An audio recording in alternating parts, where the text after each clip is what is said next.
Miami, who has done only what one other player in Major League history has done, and that is hit multiple home run games in back-to-back games, back-to-back days for his new team. And that would be Jazz Chisholm, who last night just lit it up, hit a go-ahead 3-run homer to erase a 4-1 deficit to put the Yankees up 5-4, and then they, of course, won in extra innings. They're playing looser. They're more confident. They're getting healthy. The pitching isn't folding. It's not good, I will admit, but it's not folding. And they did it yesterday with a kid that came down from Wilkes-Barre Scranton to pitch his first ever game for the Pinstripers, replacing old broken-down Garrett Cole, who should probably think about hanging him up. So that's what we're at. That's where we're at. That's what we got. Young players, exciting players.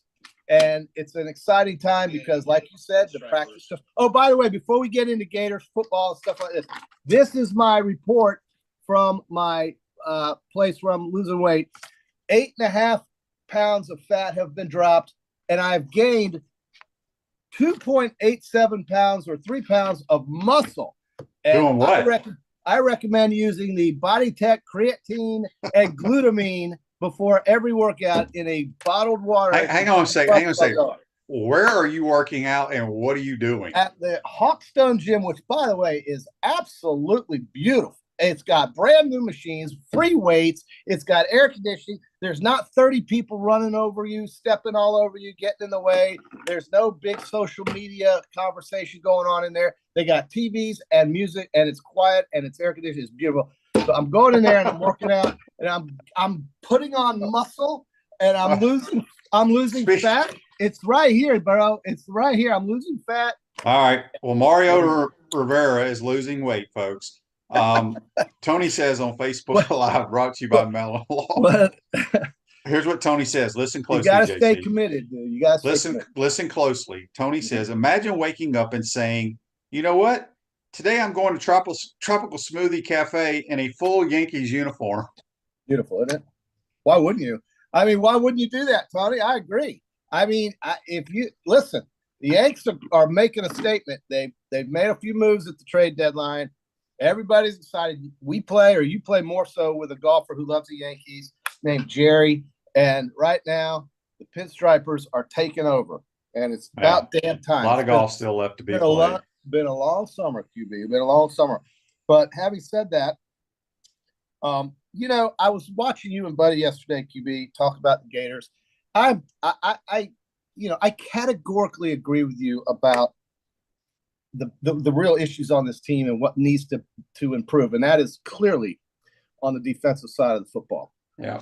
And I've tried thinking to myself, you know, it's become a habit where people do talk about offense, and they do worry about offense, and they do criticize offense seemingly more than defense for whatever reason it is. And I think a lot of times is when Florida scores 30 points, 35 points in a game with this coach and this system and so forth, it just feels differently than when y'all did it in the 90s, scoring 30 and 35 and 40 and 45 points a game. And I think that's what fans are saying. And I'm not saying it's right or wrong.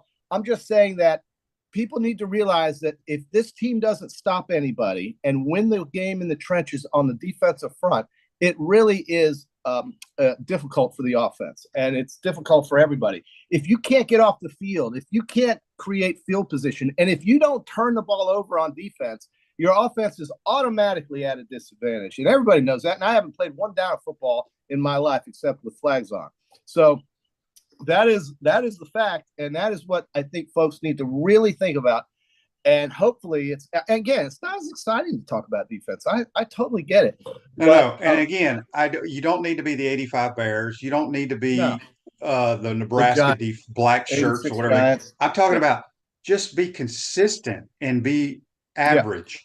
Yeah. Average. Okay. And I think fans are just basically reacting more so to the point that if they look at this offense and they look at the production that happened last year and the fact that they easily could have, like you said, won 7 games, the point is that they do they produce enough to win football games, but you just can't have 11 statues or 11 people stuck in the mud trying to stop the other team. You can't get into these shootouts, and you got to turn the ball over once in a while. That's all. They know that. They know that over there. I mean, my God, they know that. David says on YouTube, brought to you by Quad Plum, Mike Leach proved that offense is all that matters. Defense. Look, Leach, I love Leach, but hey, I like a little bit of what Mike Leach ran, but his stuff is so. You're talking about throwing it horizontal. They threw it horizontal more than anybody in America. QB, what is Lincoln Riley criticized for right now? What is his biggest criticism? Lincoln Riley's biggest problem at Oklahoma was what? What was it, QB? And they couldn't play defense. They couldn't stop a thing. They still he hadn't been able to have stopped anybody anywhere he's been. Right, nowhere. Yeah. And Mike Leach is, God bless him and God rest his soul. But the fact of the matter is, he never won a championship. Now, sure, he coached at Texas Tech and Washington State and Mississippi State, and I understand it. But I don't think if he had coached at Alabama or Ohio State, he would have won either, because you have to play defense once in a while. You just do. You just do. Yeah, man. Just get off the field on third down every now and then. And like I've said, I'm gonna say it every day. The front seven is crucial for this team. They have to affect the opposing team's quarterback. I'm not talking about sack them, just affect them a little bit. And think about this, JC. This is what's crazy. We had 3 interceptions last year in 12 games. We only threw 3 interceptions in 12 games. That's right. So that is true. But turning the ball over is sometimes the job of the defense. If they can try it and do it and create a better turnover ratio, you're going to have a better chance to win a damn game. That's when you get short fields, more explosive plays. So, all right. There was, where is this text? Or not text, but let me pull this one up. Or did it go away? John says on Facebook Live, brought to you by Meldon Law. John says, Joe Houston is bringing the special teams mat. Maybe we can have the correct number on the field. Well, interesting that you mentioned that. If you ever listen to the broadcast, I've mentioned the mat at the 50-yard line multiple times the last couple of years. Yes. Why we didn't have one when everybody else in America and even the National Football League has them. So that will help. Because basically you got little circles with numbers. And JC, number 42, which you're wearing today, that you're going to wear out to the mall. If you're on the punt team, you're going to go stand where the little number 42 is. And that way everybody knows who's in and who's out. It's very simple. It's really not hard. I find it to be amazing, but I don't expect these kinds of things to be a problem this year. We're in year 3 under this regime, and I think a lot of those issues with guys wearing the same damn number on the field and all that kind of. Well, we're not the only team that's happened to. I've watched multiple games where it happened to them too. Huh. Yeah, but it shouldn't happen to anybody. It shouldn't happen to anybody. Well, they shouldn't allow you to wear double numbers. I think that's stupid. Yeah, I agree with that. Yeah, no doubt. It's silly, and I don't like seeing. Here's another little personal thing. I think single digit numbers on defense is kind of goofy. That's happened for a lifetime of college football. It has. They changed that rule. I hate it in the pros, though. I will admit. Yeah. The pros, it's dumb. All right, so JC, somebody on here want to know: are you rooting for Steve Kerr and the USA basketball team, or are you rooting for South Sudan today? I'll put it this way. I won't watch and I won't lose 1 minute of sleep regardless of the outcome. How about that?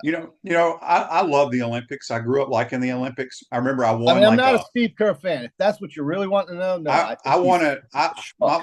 My mom was very artistic, and so I got some of her skills. I can paint and do things. Yeah, very. I won this. Yeah, I won this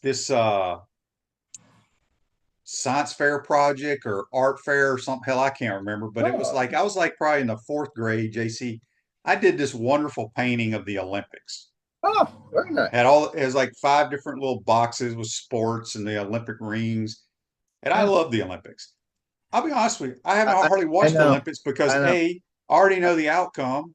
Yeah, I know. I just don't like watching stuff that I already know what happens. Well, that's because it's 5 hours ahead of us, and that's how that is. But you could always just ignore it during the day and watch it at night and try to. Well, I don't pay attention. It's just I get on Twitter because I'm usually busy and just kind of seeing what's going on in the world, breaking news, and people are It just pops up. Women's gymnastics wins the gold. Yeah, okay, well, why the hell do I need to watch it? Yeah, notifications. Yeah, sometimes your notifications do ruin it for you, and that's when you got to turn those off if you think about it. But who thinks about it, right? I don't think about turning off notifications for one day. So it is difficult. Look, I am rooting for America. I love America, obviously. Blah blah blah.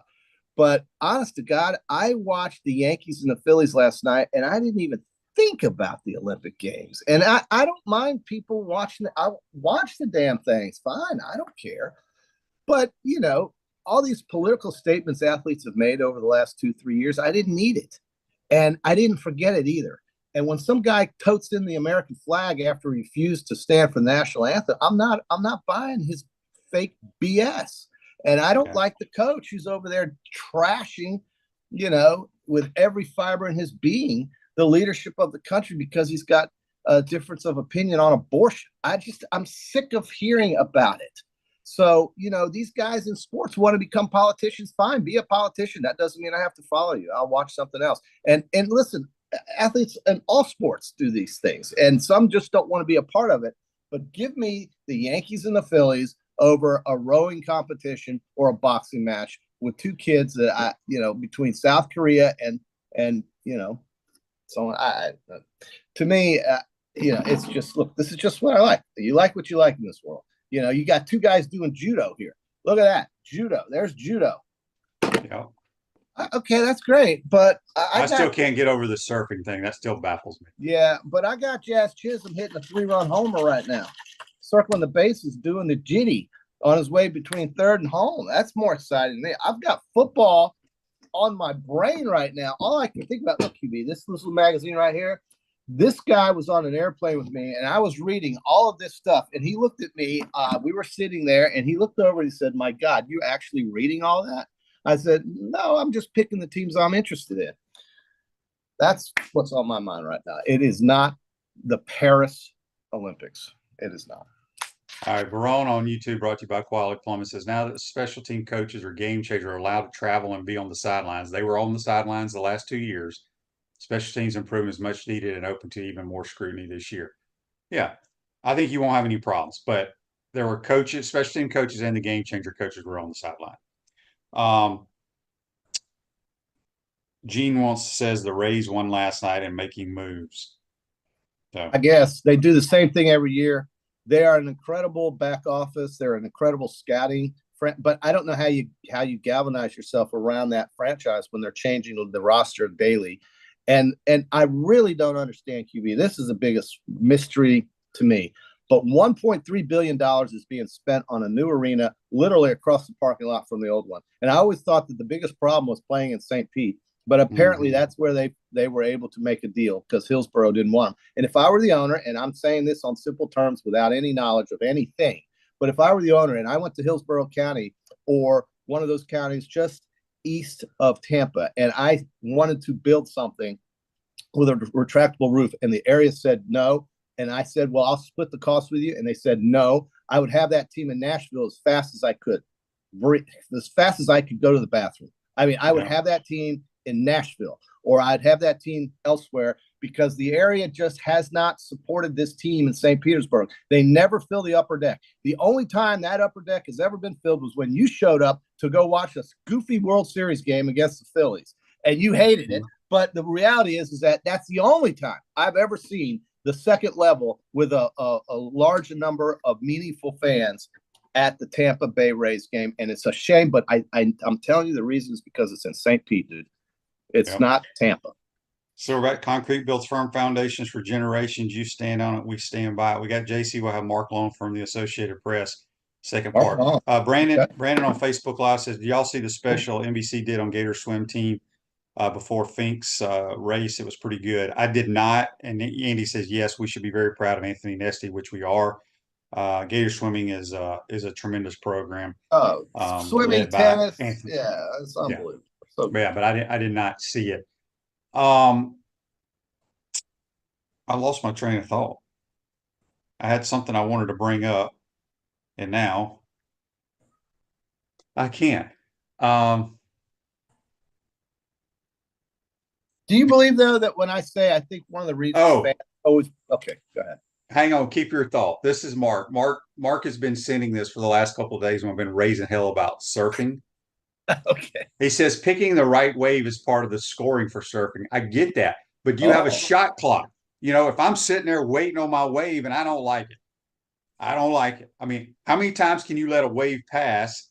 You know what I'm saying? This surfing has really got you. Well, I think it's so dumb that they're surfing 10,000 miles away. They don't have waves in the English Channel. I understand that, JC. So, hey, why would they just? Here's the thing. Why would they just say, okay, we're not going to have surfing this year? Yeah. Okay. I think it's stupid that they're going to be playing softball in 4 years in Oklahoma City. Yeah, the poor surfers won a gold medal too, QB. But yeah, you're right. I mean, it's completely detached from the spirit of the games over there in France. But what I was going to ask you was, while you were getting that thought on surfing, was do you think maybe one of the reasons why you keep getting harassed about this offense-defense issue with the football teams, because fans, they acknowledge and they like the fact that this team can score points and that they're gaining 400 yards a game, but maybe it just doesn't feel like it's as fun. Remember the fun and gun? You have a shirt. Yeah, it's totally different type of offense. I mean, right. People love Mike Leach's offense, but they dink and dunk. What we did was a vertical style passing attack. Not many teams in college football do that anymore. No, but fans loved it, and they did. But they got conditioned for it. Right, but you got to Kyle Trask.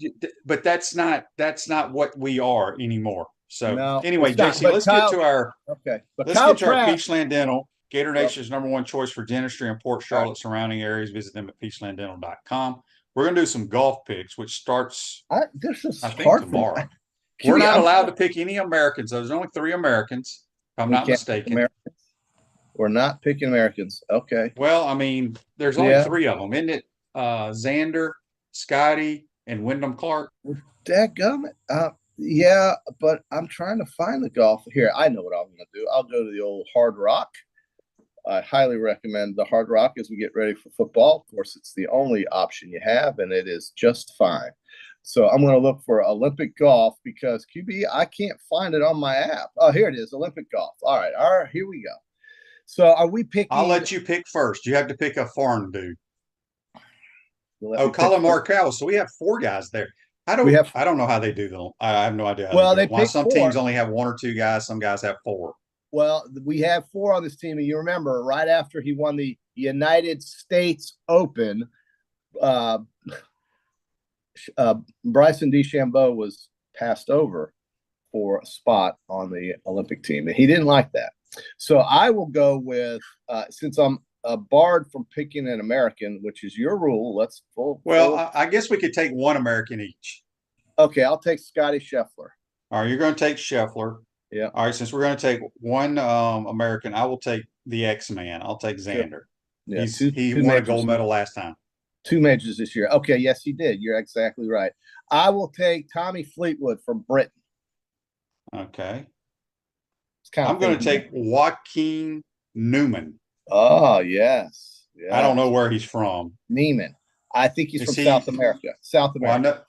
Yeah, but I'm trying which exact Chile. Country he's from. Maybe Chile. Yeah, maybe it. Maybe. Okay. Argentina, perhaps. I will take Hideki Matsuyama, from Japan. Certainly, an international superstar. All right. I'm going to take the Canadian Corey Connors.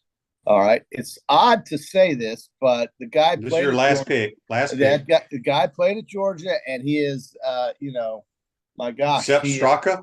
Exactly. He's representing Austria, if I'm not mistaken. I could be. By the way, we have more than 4 players, QB. We have 5. The other American is Wyndham Clark. Oh, so we have, whatever. All right. So you have Scheffler, Fleetwood, Matsuyama, Sepp Straka. I have Joaquin Newman, Corey Connors, Xander, and I'm going to take Thomas Dietrich. Yeah. Is he from Germany? Where's he from? I want to say he's a Dane. Oh, is he? Okay. He's I don't even know where he's from. Denmark. I think he's a Dane. But watch one of the Asian golfers win, or John Rahm. Koreans. Well, yeah, one of the Koreans or John Rahm. Watch John Rahm just step in there. He played well at the British Open. I think he's finally getting his act together. But the Gators have two golfers over there, Camilo Villegas, I believe, and Alexandro Tosti. So Camilo, is he Colombian or Venezuelan? I can't remember. He's Colombian. He's Colombian. Is that right? Yeah, well, it's one of those. We're butchering these countries today. It's one of those. It's one of those two. And then Tosti is from Argentina. I do know that. Yes. Yeah. And Fred Biondi, the national champion in college, senior year, is a Brazilian. I don't think he's in it. Right. Okay. All right, Matt from Marianna on the Titan More text line says, QB, can you and JC indulge a listener with an all-season college football question? Sure. Who would be your top 5, not necessarily in this order, offensive minds in current college football? It's a great question. Okay. Okay. Well, I've got 2 right off the top that's pretty easy, and 2 that you want me to say, or you want to say, QB? Well, I'd have to think about it. I mean, obviously the SEC coaches come into mind. Well, you've got Bobby Petrino, who's an assistant at Arkansas. Okay, so he's not a head coach. So Jeff Brom would be one of my top. Well, does this include assistant coaches? Yeah, I don't think they're talking about head coach. They just said offensive mind. Okay, I would put Petrino and Jeff Brom up there. I would put Petrino, Lincoln Riley, and Ryan Day up there. Yeah. And although Ryan Day's not calling plays anymore for some reason, which is so damn dumb. That is ridiculous. But he's going to be the one answering for everything. Yeah. But, a lot of people will say like Lane or Heupel. I think they're both very good. Very good. I used to like Lane's offenses before he quit actually calling the plays, because he had a lot more vertical concepts in there. Now it's all RPO freaking go routes. Well, Jeff Lebby helped him with that. When he was at Mississippi. Jeff Lebby is another one. It's all that Mike Leach. Well, version. we're forgetting one of the most obvious QB, and I can't believe we're even forgetting it. But without any question, Steve Sarkisian has to be in your top 2. So to me, it's Riley or Sark, and then Riley, and then you've got Petrino, the guys you mentioned, and certainly I think Ryan Day at Ohio State. So there you go. I hope that satisfied the Jeff Brom is one of my top guys, but I will say this: outside of Power 5 football, I would put Kerwin Bell on top of all of them. On top of as many as you can line up, and that's one of the reasons why. Yeah, and speaking of this, I was somewhere the other day, and I heard people or somebody asked me. They kept talking about Kerwin. You know, why hasn't he been? Or I've heard he turned down Will Muschamp or. I can't remember the whole conversation. Yeah. And I'm going to say it one more time on this program. Okay. Because nobody knows Kerwin closer than I do. I mean, I talk to him 2 or 3 days a week. Yeah. Kerwin will not, I will repeat one more time, he will not be an offensive coordinator anywhere. Yeah. He tried it one time for Charlie Strong, and it was the worst year of his coaching life. Yeah. He has been in charge of his programs and been in charge as the head coach every year he's coached except that 1 year. He will not work for somebody else. Okay. Did I make that clear, JC? Was that clear enough? How much more clear you can be. Yeah. But I pounded the table to deaf ears. 12 years. See, Barone right here says on YouTube, how I wish Kerwin would have been the OC during the Muschamp years. He would not. He talked to him, but he is not, because he was the head coach at JU. Working for somebody else when you've been the head dog your whole life is hard to do. Well, but we have a coach. We have an example. We have many examples of those head coaches that did go to big programs as assistants and then eventually became head coaches. And one of them is at Alabama right now, defensive coordinator. So he was the head coach at South Alabama. But I hear you. And again, to me, it was always about finding the best guy to run the offense and to be the head coach. And the credentials were fine with me at JU. It's football. My God, it's 11 on 11. And this guy offensively knew as much as any. He's as good as anybody that's ever coached. I said it a million times. This guy is the best offensive line you can get. He's gonna go try to win a SoCon championship. Sure, let him win it. And you know what? He wouldn't have broken the bank, and it would have been a unbelievable fit. What a missed opportunity by a bunch of ADs and a bunch of people who were not affiliated with Florida football in their life until they got hired. And it was a missed opportunity. This Day in Sports brought to you by Campus USA Credit Union. Put some star power to work in your financial life. Campus USA Credit Union. 2012, Michael Phelps becomes the greatest medal winner in Olympic history as part of the winning American 4x200 freestyle relay in London. Phelps' 19th career Olympic medal and 15th overall gold. So that's This Day in Sports brought to you by Campus USA Credit Union. I lost so much damn weight. This Mariano Rivera jersey is draped on. I feel like I'm wearing a dress. Ugh. Well, you got to buy a new one now, JC. That's right, and I'm going to. I'm going to keep it. Are you going to buy another number 42 jersey? I mean, he is my all-time. Him and Goose Gossage, but I might. It just depends on what number strikes me. But really excited that I'll be watching a pennant race for a team that was awful this summer, but has turned it around. Apparently, gotten healthier. I don't know. And then we are 30 days from game one, and Miami is rolling in. I'm so excited about this football season because of how different it's going to be with 12-team playoff, with these big conferences. I just think it's going to be something we will really, and the fact that we're going to watch football in December, that's another thing I love. I love it, QB. Football in December. That way I can get my mind off. Oh, we have football tomorrow night, by the way. We do the Hall of Fame game.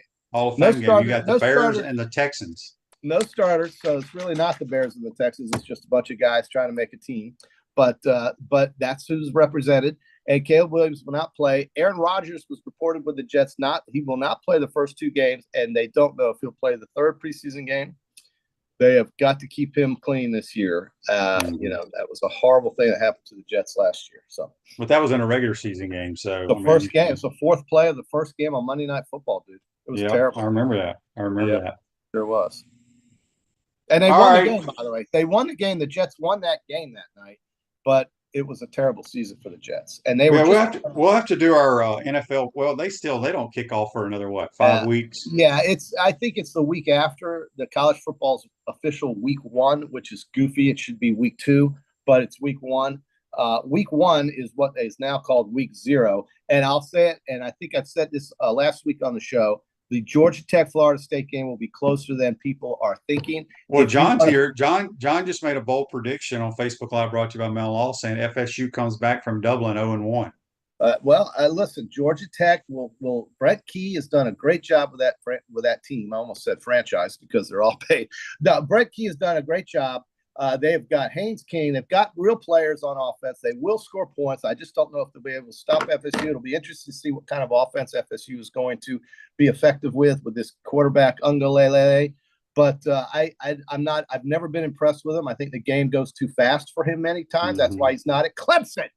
If he were at Clemson, then he would be able to win championships. But he didn't. He couldn't play at Clemson, so he went to Oregon State, where things slowed down a little bit for him.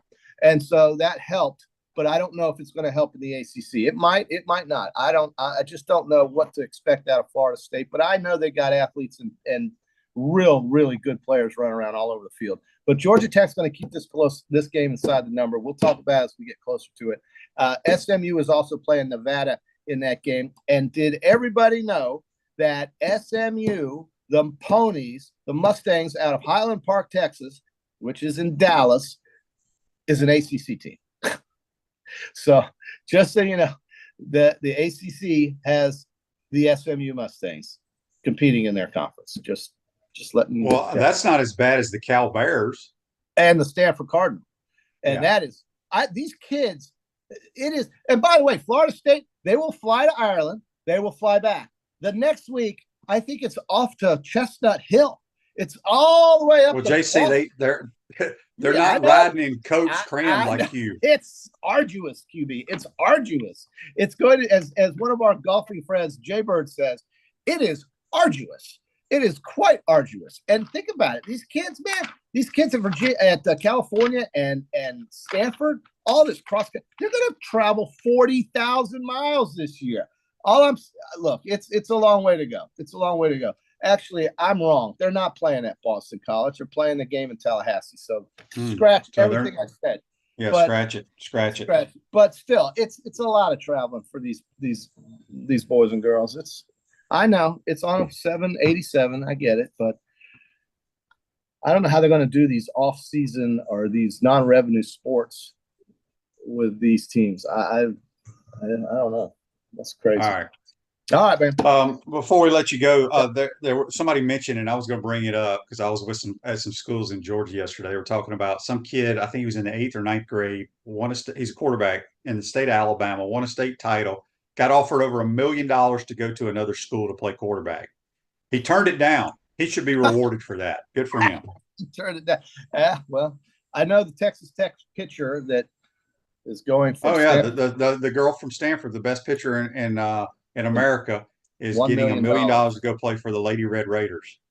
Non-revenue sport. What an investment. What a return on investment that person might get. Who knows? Well, it's not like I don't even know if Texas Tech ever went as 500 in softball. The thing is they've got oil and gas companies providing for their NIL. That's hard to compete with, if you ask me. Okay. All right, JC, have a good day. We'll see you tomorrow or Friday. That's JC. Join us on the Titan More Hotline. We'll be back with Mark Long from the Associated Press, talking a little bit Gators and Jaguars. You're watching and listening. PodUp Matthews in the morning from the Crime Prevention Security System Studios. We'll be right back. We want to take this moment to thank our sponsors who keep the show going and pay the bill. Our premium sponsors are Crime Prevention Security Systems, Titan MRI, Meldon Law, Peachland Dental, QC Kinetics, Campus USA Credit Union, Dave & Buster's. Our gridiron sponsors, Sutter Pro Painters, Comfort Temp, Florida Victorious, UF Bookstores, Quality Plumbing, Silverback Concrete, Ruse Ogre State Farm, Tropical Smoothie Cafe, F45. Our touchdown sponsors are Gator Dominoes, Celebrate Primary Care, Gator Bait Media, Okido America, Style Cuts, Ironwood Golf Course, Big Mills Cheesesteaks, McDonald's of Gainesville, 84 Lumber, Dowling Signs, Baker's Sporting Goods, MG&A Wealth, Nest and Wild.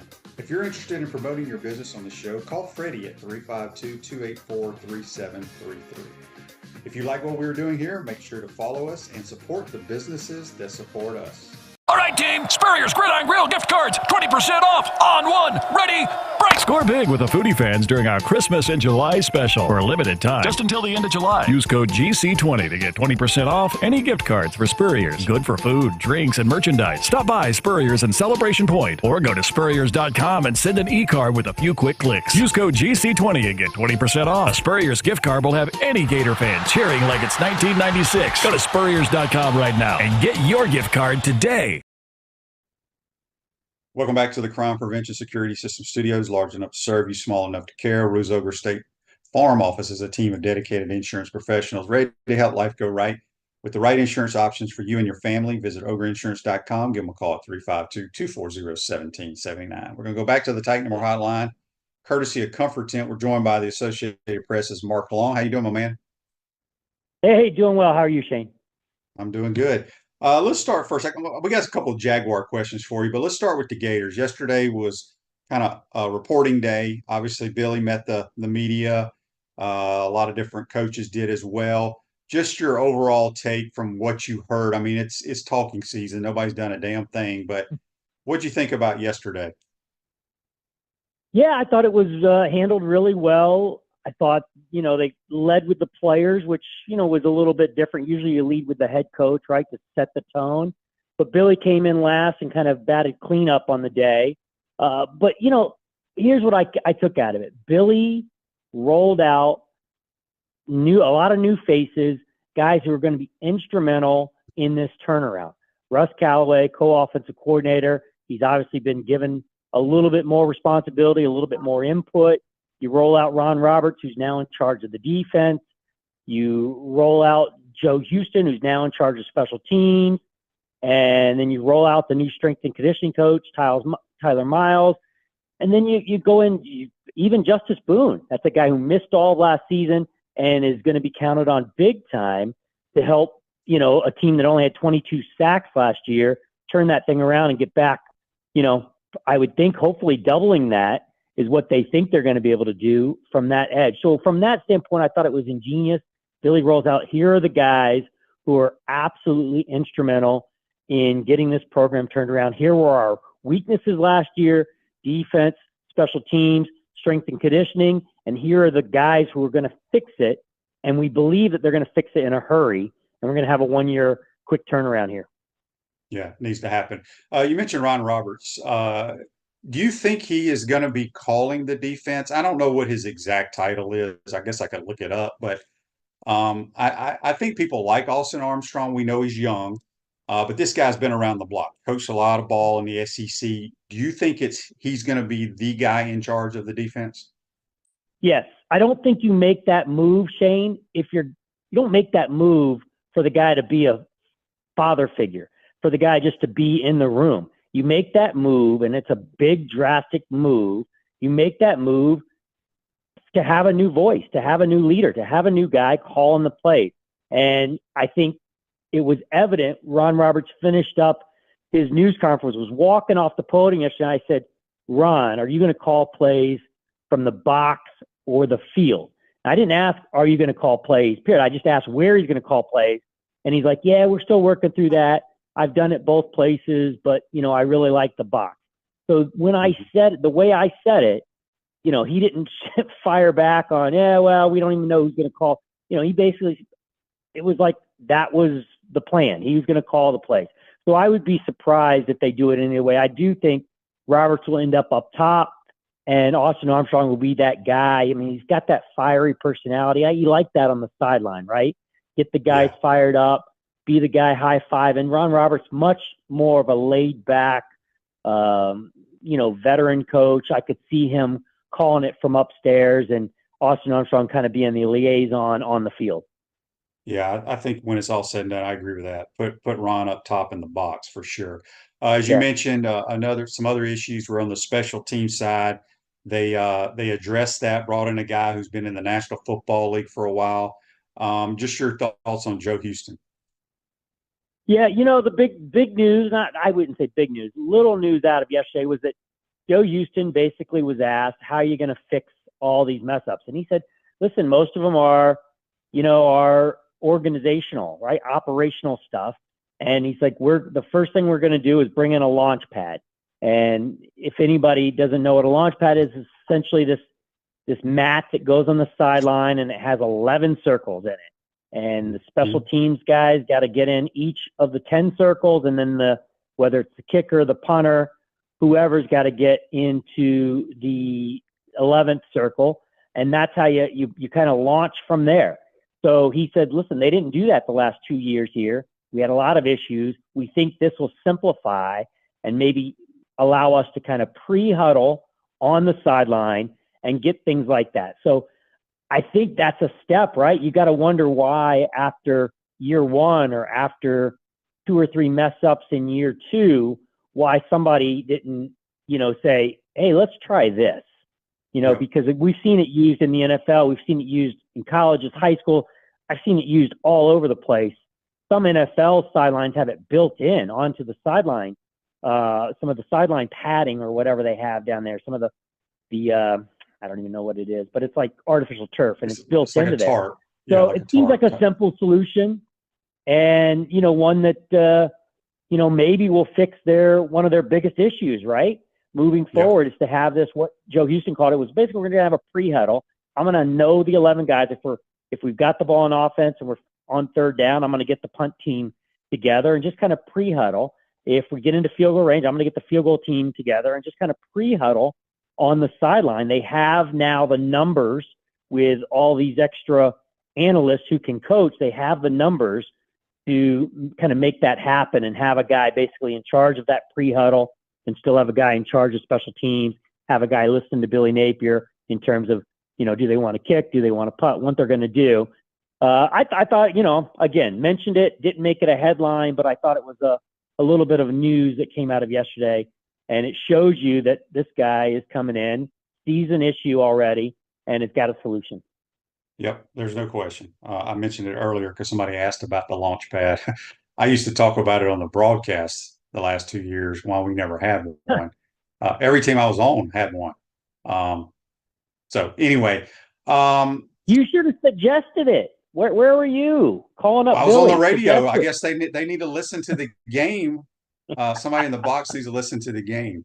Army Sniper on YouTube, brought to you by Quality Plumbing, says, Mark, I heard from David, I don't know who David is, that you're bought in on Billy this year. What has changed since last year? I know he wasn't your favorite last year. Just curious. Yeah, and it really was more year one. I wasn't all in on Billy year one. He seemed in over his head very often. And year two, I thought he started to, he's kind of growing into the job a little bit. I think he's handling himself a lot better. I still think there's certain things he can do better. Press conference situations, pushing back, really getting combative. He needs to eliminate all that, right? And he needs to show that, he has control of every situation, and he's not getting caught off guard by questions or somebody asking about something happening in the game and him shooting it. So that stuff, I think, is fixing itself. What I'm buying in on is this is a guy who in year three could have been egotistical and arrogant and egomaniacal and just kept everything the same. He could have been like, listen, these are the guys I hired. We're going to get it done. We're going to figure it out. And he didn't. 11-14, it's not good, but they've been in games. You have 2 or 3 close games, 4 close games there that if they go the other way, the Arkansas game and the Missouri game specifically last year, if they go the other way, maybe he's 14-11, right? And go back to his rookie year and a couple of games here and there. So I look at him and I go, okay, after year 2, this guy made sweeping changes, and that's a good leader to me. A guy who can identify their mistakes and go, okay, I'm going to make some big time changes. And he did it on defense.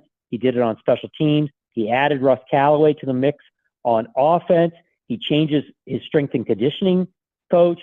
He even fires the nutritionist and revamps the nutrition side. So he really touched every aspect of that program without making, crazy changes.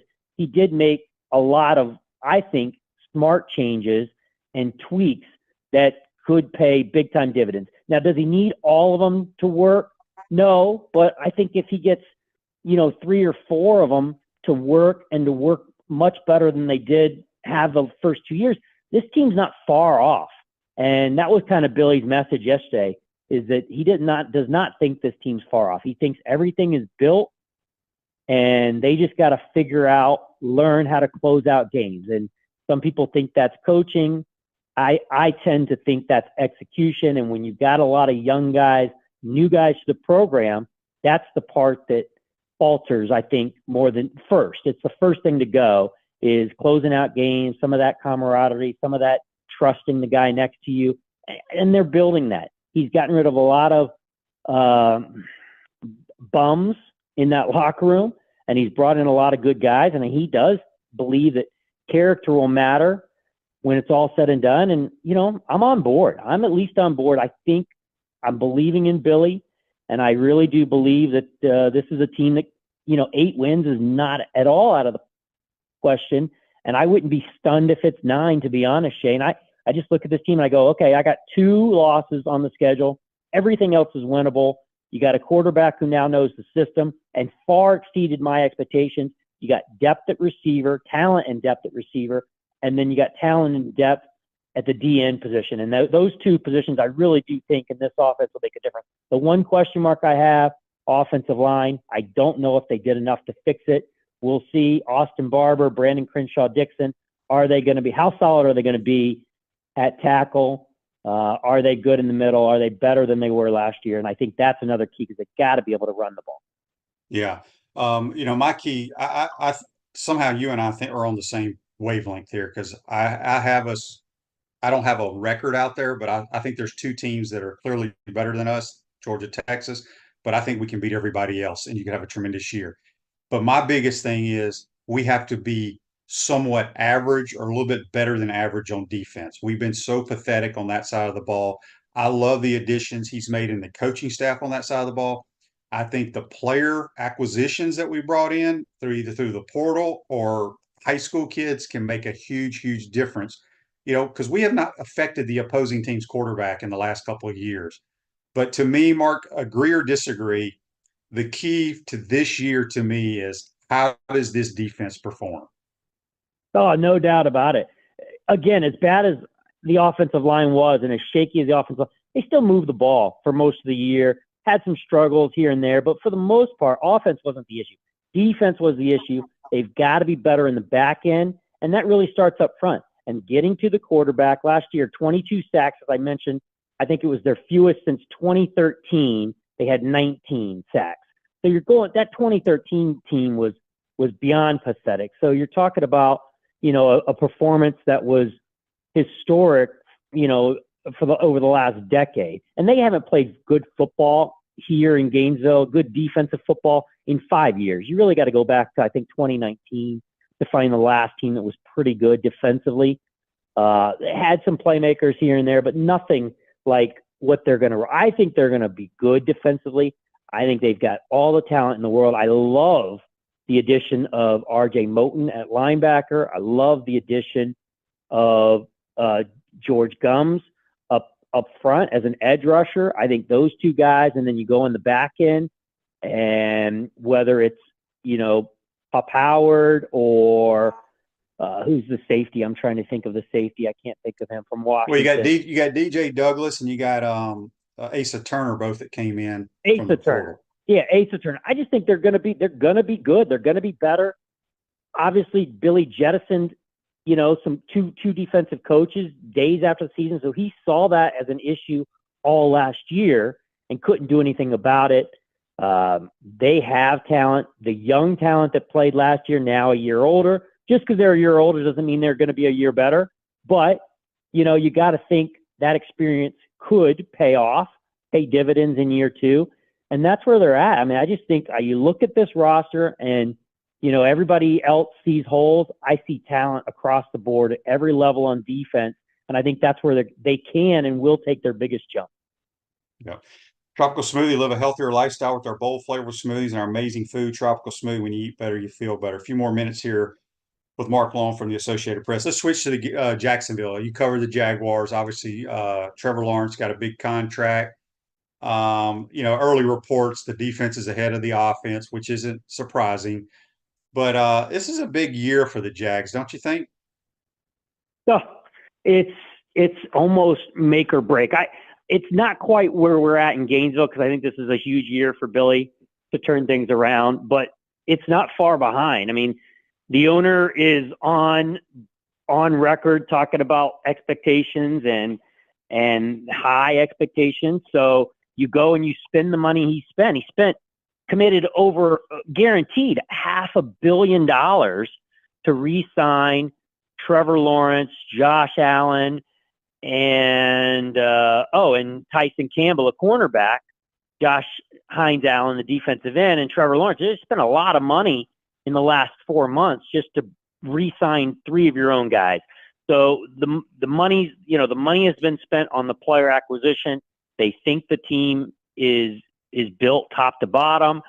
They believe in Doug Peterson.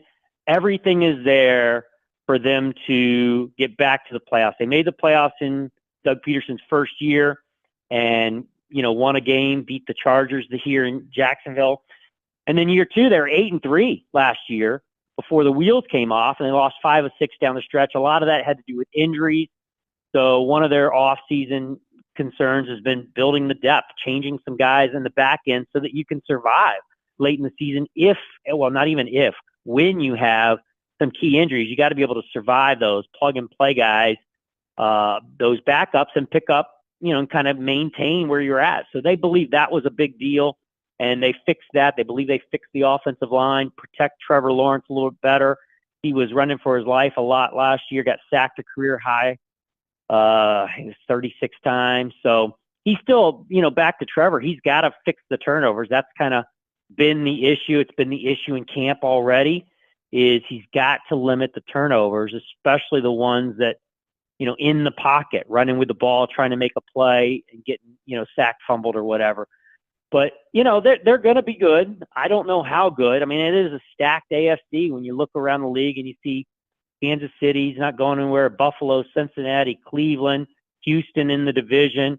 Who knows what Denver's going to be? Who knows what the Raiders are going to be? Chargers are another one. So it is a stacked AFC. But, with that said, I don't see any scenario in which the Jags aren't at least in the conversation in their division come December. Last question. Somebody wanted to know, where do you think the Jags are going to play when the renovations are done? Orlando, unfortunately. Yeah, I mean, I really want them in Gainesville. I've made it clear to everybody over there, the owner, the team president, the head coach, they all know, GM, they all know. I live in Gainesville. I've traveled now to Jacksonville for it's my 21st season covering the Jags. I've traveled over there 21 years, 3-4 times a week. It is a brutal drive. I'm ready for 1 year of them playing in Jacksonville, but it doesn't sound like that's going to happen. Here are some of the issues. First off, Orlando is getting a big renovation, so that's going to help the Camping World Stadium. I think that's going to help them kind of sell themselves to the Jags. The issue in Gainesville, twofold. First off, they can't get a boom truck down the visiting sideline. The NFL boom truck can only works on the home side. It does not work on the visiting sideline. That's a problem apparently. And then the locker room would have to be completely gutted, the visiting locker room. So they only have the 2 locker rooms there, and the visiting locker room is not at all up to NFL standards. And it might not only take gutting it, but gutting it and expanding it somehow. The showers are too small. The lockers are too small. There's not enough of them in there. So those 2 things, from what I've been told, would, and the Jags would have to take that on. The NFL would have to take that on and do those 2 things. And I don't know how you widen a sideline between now and then. And here's the other thing. I still don't know what the swamp renovation timeline is going to be. Is it even going to line up to where you could do something in the swamp and have it ready for the Jags? And you're talking about 2027 season that the Jags are going to play away from home. So I think it's going to end up being Orlando. And I think what'll happen is they'll have, 2 games in London. I think they'll probably play a game in Northern Ireland at the place where Florida State and Georgia Tech are going to play, Ibiza Stadium. And then, the rest of them will be, my thinking is in Orlando. They could mix it up and play some, they maybe play somewhere else, but they want some consistency. So I think it's going to be all of them in Orlando, all the rest of them, I should say.